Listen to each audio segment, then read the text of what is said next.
Assalamu alaikum wa rahmatullah wa barakatuhu ya 'yan uwana masu saurari na a wannan channel na YouTube da sauran gurin kafafe ta yaɗa zumunta.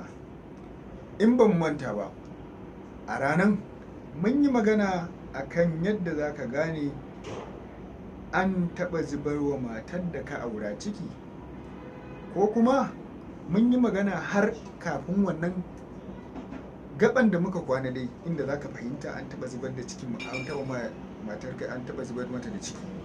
Sannan mun yi magana akan me ya iyaye za su sa ido su kuma fahimta ta yaya an taba taka yarki ko an taba taka yarka. Yawan rashin kunya da jiji da kai jin daidai take da uwarta ko yayata da dai sauransu, wanda mun riga mun yi bayanansu a baya. Me sanya ji wancan ya nemi episode na ɗaya. So yau muna so mu ɗora mu ci gaba a wannan guri ta yadda za ka fahimci ko ka sani ta yaya zan san an zubar da uwa da matana ciki da na aure ta a daren farko. Kamar yadda muka yi magana muka ce za ka ga akwai wani bakin layi da yake kasan cibiyar ta zuwa ƙasa, za ka ga babu wannan abu. Sannan akwai abu na biyu kai tsaye da za mu je shine ana kiran shi hymen, wato virginity, wanda kowa zai iya fahimta ke, wato macen da ba a taba amfani da ita ba, ko kuma akwai wani abu da ake kira hymen wanda shi ne yake nuna cewa mace ba a taba taka ta ba, ko kuma ba a taba zubar mata da ciki ba.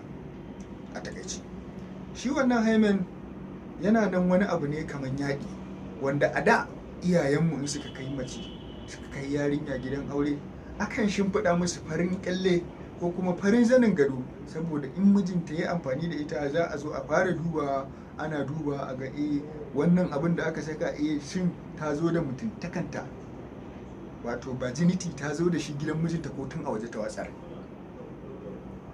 Alama kenan da iyayenmu can from our ancestors suke amfani da shi na ganewa, wanda idan iyayenta suka zo ganin irin ayayaya in ana son a nuna musu yar kufa, an riga an gama take ta a waje, wato ba a nan gidan aka fara amfani da ita ba.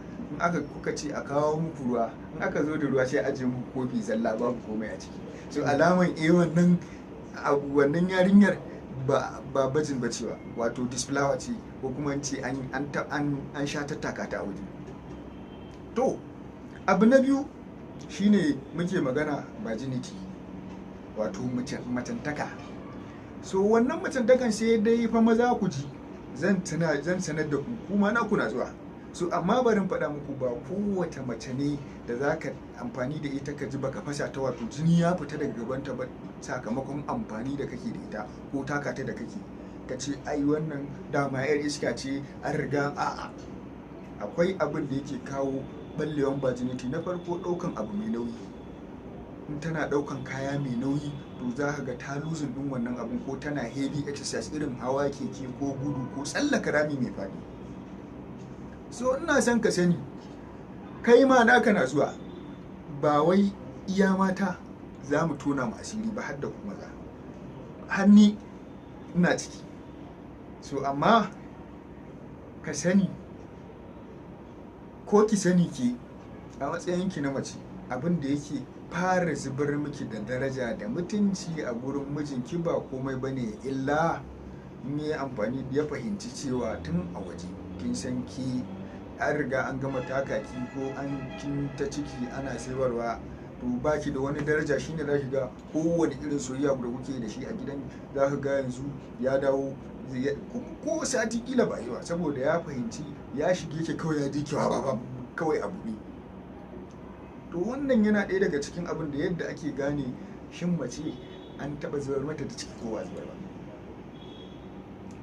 Saboda haka ba na so in cika ku da surutu, akwai saura da yawa, amma bari ci muku wani abu ba, mu haɗa a kashi na gaba za ku ji ainihin abubuwa, saboda yanzu akwai tsekoki da wa'insu abubuwan da ya sa baran faɗa muku ba, saboda akwai hidindimu masu yawa. Sannan ina so in faɗa muku ne kuma mata ku zauna da shirin ku dan zan tauna asirin mazajen ku.